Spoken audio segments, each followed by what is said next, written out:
ಯಾವುದೋ ಒಂದು ವಿಡಿಯೋ ನೋಡಿದೆ, ಈ ನರೇಂದ್ರ ಮೋದಿ ಬಗ್ಗೆ ಮಾತಾಡ್ತಾರೆ.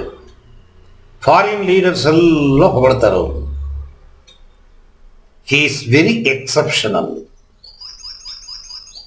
ಬೇರೆಯವರಿಗಿನ ಡಿಫರೆಂಟ್ ಆಗಿದ್ದ ವ್ಯಕ್ತಿ. ಒಂದು ರಾಜಕಾರಣಿ ಈ ಥರ ಇರೋಕ್ಕೆ ಸಾಧ್ಯವೇ ಇಲ್ಲ. ಎಲ್ಲರೂ ಪ್ರೀತಿಸ್ತಾರೆ ಅವ್ರನ್ನ, ಬಾಯಲ್ಲಿ ಉಗಿತಾರೆ, ಆದರೆ ಒಳಗಡೆ ಅವರನ್ನ ಕಂಡ್ರೆ ಒಂದು ಭಯ ಭಕ್ತಿ. ಯಾಕೆ? ಅವರು ಮಾಡಿದ ತಪಸ್ಸು.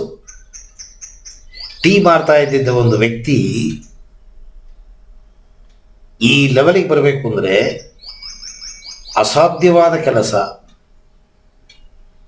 ಯಾವ ಬ್ಯಾಕ್ಗ್ರೌಂಡ್ ಇಲ್ಲ. ಅಣ್ಣನೋ ತಮ್ಮನೋ ಚಿಕ್ಕಪ್ಪನೋ ಮಾವನೋ ತಂದೆಯೋ ಯಾರಾದರೂ ಒಬ್ಬರು ಆ ಫೀಲ್ಡಲ್ಲಿ ಇದ್ದು ಅವರು ಒಂದು ಪುಷ್ ಕೊಟ್ಟರೆ ಮುಂದೆ ಬಂದ್ಬಿಡ್ತೀವಿ ನಾವು. ರಾಜ್ಕುಮಾರ್ ಆ್ಯಕ್ಟರ್, ಮಕ್ಕಳೆಲ್ಲ ಆ್ಯಕ್ಟರ್ಗಳು. ಆ್ಯಕ್ಟರ್ ಇಲ್ಲದೆ ಇರೋ ವ್ಯಕ್ತಿಯ ಹೊಟ್ಟೆಯಲ್ಲಿ ಹುಟ್ಟಿ ಆ್ಯಕ್ಟರ್ ಆಗಬೇಕು. ಆ ಥರ ಇವ್ರಿಗೂ ರಾಜಕೀಯಕ್ಕೂ ಸಂಬಂಧವೇ ಇಲ್ಲ. ರಾಜಕೀಯ ನುಗ್ಗಿದ್ರು, ರಾಜಕೀಯದಲ್ಲಿ ನುಗ್ಗಿ ರಾಜಕೀಯದಲ್ಲಿ ಇರೋರು ಹೇಗಿದ್ದಾರೆ ಆ ಥರ ಇಲ್ಲ ಇವರು.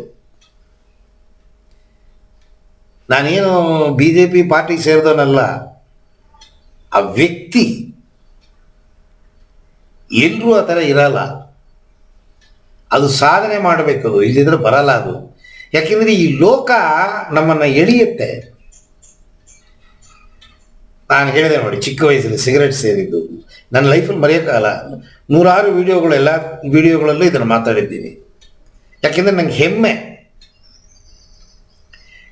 ಗೊತ್ತಿದ್ದು ಗೊತ್ತಿಲ್ಲದೆ ಮಾಡೋದನ್ನು ಅದು ಸರಿ ಇಲ್ಲ ಅಂತ ಗೊತ್ತಾಗಿದ ತಕ್ಷಣ ಬಿಟ್ಬಿಡ್ಬೇಕು. ನರೇಂದ್ರ ಮೋದಿ ಏನು ತಪ್ಪು ಮಾಡ್ತಿಲ್ಲ ಅಂತಿಲ್ಲ. ತಪ್ಪು ಮಾಡಿದಾಗ, ತಪ್ಪು ಅಂತ ಗೊತ್ತಾದಾಗ ತಿರುಗಿ ಮಾಡಲ್ಲ ಅವರು. ಅವ್ರಿಗೂ ಬೇರೆಯವ್ರಿಗೂ ಏನು ವ್ಯತ್ಯಾಸ ಅಂದರೆ, ಮಾಡಿದ ತಪ್ಪನ್ನು ತಿರುಗಿ ಮಾಡಲ್ಲ ಅವರು.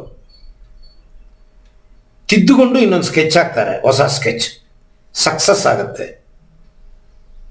ಅವ್ರ ಜೊತೆಗಿರೋರೆಲ್ಲ ಹೇಗೆ ಅಂತ ಕೇಳಬೇಡಿ. ನಾ ಪರ್ಟಿಕ್ಯುಲರ್ ಆ ವ್ಯಕ್ತಿನ ಮಾತ್ರ ಮಾತಾಡ್ತೀನಿ.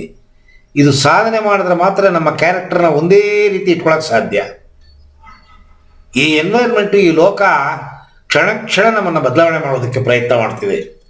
ಇಷ್ಟು ಬದಲಾವಣೆ ಮಾಡೋಕ್ಕೆ ಪ್ರಯತ್ನ ಮಾಡೋ ಜಾಗದಲ್ಲಿ ನಾನು ನೆನೆಸಿದ ಗುರಿಯನ್ನು ಮುಟ್ಟೋದಕ್ಕೆ ಸತ ಪ್ರಯತ್ನ ಮಾಡಬೇಕಿಲ್ಲ, ಸಾಧ್ಯವಿಲ್ಲ.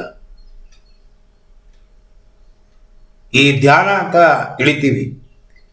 ಆಧ್ಯಾತ್ಮದಲ್ಲಿ ಭಗವಂತನ ಪಡಿಬೇಕು. ಈ ಕಣ್ಣಿಗೆ ಕಾಣದೇ ಇರೋ ಒಂದು ವಸ್ತನ್ನ ಹೇಗಪ್ಪ ನನ್ನಲ್ಲಿ ಆಯ್ಕೆ ಮಾಡ್ಕೊಳ್ಳಿ? ಎಲ್ಲೋ ಯಾವುದೋ ಒಂದು ಹೆಂಗಸಿದ್ದಾಳೆ, ತಪ್ಕೋಬೇಕು, ಹೋಗಿ ತಪ್ಕೊಂಡ್ಬಿಡ್ಬೋದು. ಧರ್ಮದ ಏಟು ಬೆಳಗ್ತೀವೋ ಹೋಗುತ್ತೀವೋ ಅದು ಬೇರೆ, ಎರಡನೇದು. ನನ್ನ ಮನಸ್ಸಲ್ಲಿ ಆ ಹೆಂಗಸನ್ನ ತಪ್ಕೋಬೇಕು ಅಂತ ಬಂದ್ಬಿಟ್ರೆ ಅವಳು ಯಾವಳು ಬೇಕಾದ್ರೆ ಇಲ್ಲಿ ಹೋಗಿ ತಪ್ಕೊಂಡ್ಬಿಡ್ತೀನಿ ನಾನು.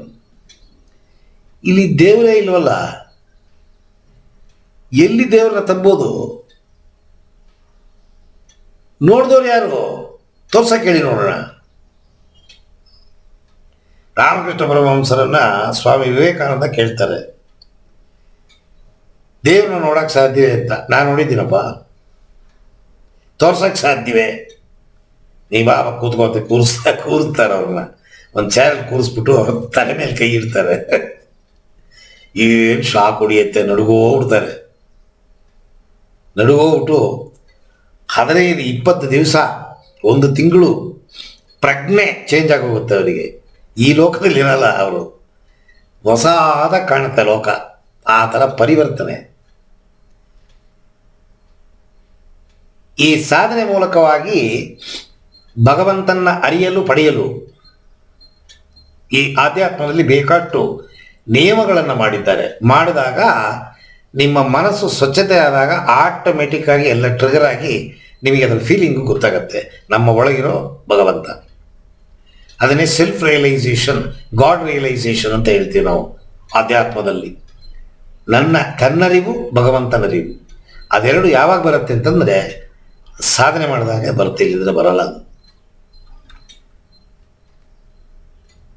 ಸೊ ತಪಸ್ಸು ಅಂತನ್ನೋದು ಬಿಡದೇ ಮಾಡುವ ಹೋರಾಟ.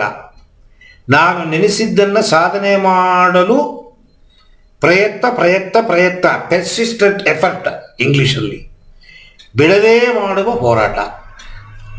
ಇಲ್ಲಿ ಆಧ್ಯಾತ್ಮದಲ್ಲಿ ಏನು ಬಿಡದೆ ಹೋರಾಟ ಮಾಡೋದು? ಹೆಣ್ಣು ಬೇಕಾ, ಹುಣ್ಣು ಬೇಕಾ, ಮಣ್ಣು ಬೇಕಾ? ಇಲ್ಲ, ಭಗವಂತ ಬೇಕು.